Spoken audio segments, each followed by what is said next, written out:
There are silent forces guiding every choice you make, yet most of them don't belong to the present moment. The mind may tell you that you're following intuition, but what if the truth is far more complex? What if the voice you trust the most is actually a memory of fear disguised as wisdom? Every hesitation, every sudden urge to walk away, every sense of this isn't right, might not be intuition at all. It might be the body's defense mechanism, still echoing from moments long gone.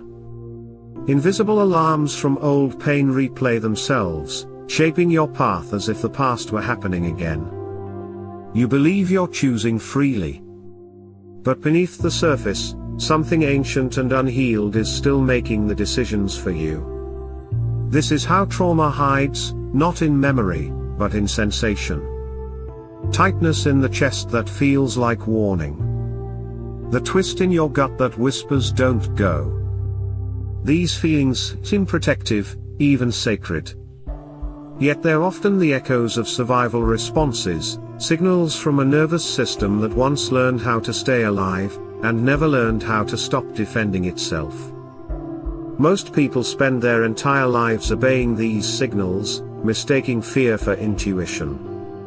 They call it divine guidance, inner knowing, spiritual discernment. But it's not wisdom. It's the body remembering danger. And unless you learn to recognize the difference, your life keeps orbiting the same patterns, the same heartbreaks, the same lost opportunities, the same unexplained withdrawals from the things that could have healed you. The truth is simple but hard to face. Your intuition cannot speak clearly when your nervous system is still at war. When the body is in a threat state, every sensation is filtered through survival. The heart races, the breath shortens, the mind panics. In that state, the body doesn't ask, "Is this true?" It only asks, "Am I safe?" So even blessings begin to look like danger. That's why you walk away from love that feels too close. Why you abandon chances that feel too big. Why you hesitate to step into visibility or trust. These aren't choices. They're reflexes, defense patterns, still pretending to protect you from a past that no longer exists. But awareness changes everything. When you can physically feel the difference between defense and intuition, you reclaim your power to choose, not react. Let's start there. When your body is safe, your breath moves fully. It travels all the way down into your belly. Your chest feels open. Your hands are warm. There's no urgency, no pressure to decide right now. You feel both alert and calm. This is the state of presence, the only place true intuition can exist. But when defense takes over, the body tells a different story. Breath gets trapped in the chest. The solar plexus tightens. Hands turn cold. Suddenly, everything feels urgent. Your mind scrambles to explain the sensation, "I just know something's wrong." But that's not intuition, it's the body sounding an alarm it learned years ago. Then there's the freeze state, subtle, silent, and dangerous. Here, your body doesn't panic, it disconnects. Your breath becomes shallow. You stop feeling altogether. Thoughts like "it doesn't matter" or "I don't care anymore" take over. You think you're calm, but you're actually numb, trapped in stillness mistaken for peace. Your nervous system holds three main states: safety, defense, and shutdown. You move between them every day without realizing it. But once you learn to listen, the body becomes a map, one that reveals whether you're truly present or still haunted by echoes of the past. And sometimes, those echoes aren't even yours. Science now shows that trauma can be inherited. The body carries survival codes passed down through generations. You might be living out fear that once belonged to someone in your lineage, a grandparent who endured loss, a great-grandmother who was betrayed, an ancestor whose body learned that being seen meant danger. Those alarms got written into your DNA. They whisper warnings into your cells, long after the threat is gone. That's why you might feel resistance to abundance, as if success were unsafe. Or the urge to hide when opportunities arise, as though visibility means risk. These reactions don't come from your soul, they come from old biological contracts that were never cancelled. You can't think your way out of them.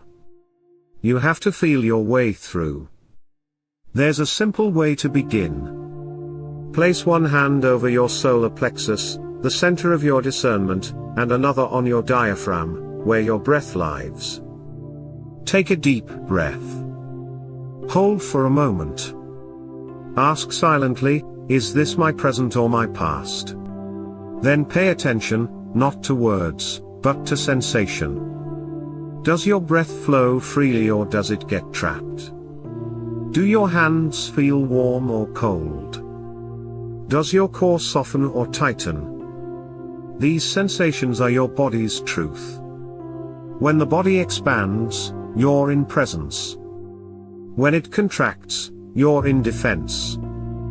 Expansion means intuition. Contraction means fear. You might not find instant peace, but each time you check instead of react, you take back a piece of your freedom. Because freedom isn't the absence of fear. It's the ability to see fear for what it is, an outdated alarm, not a divine command. Let me tell you about Claire. At 43, she thought she was following intuition. Whenever something big appeared, a relationship, a promotion, a chance to be seen, her body reacted the same way, tight chest, cold hands, urge to retreat. She'd pull away, convinced it was inner guidance. But years later, her life felt smaller, safer, quieter, and emptier. One day, Claire learned about somatic memory, the idea that the body remembers what the mind forgets. For the first time, she wondered, what if my intuition isn't intuition at all?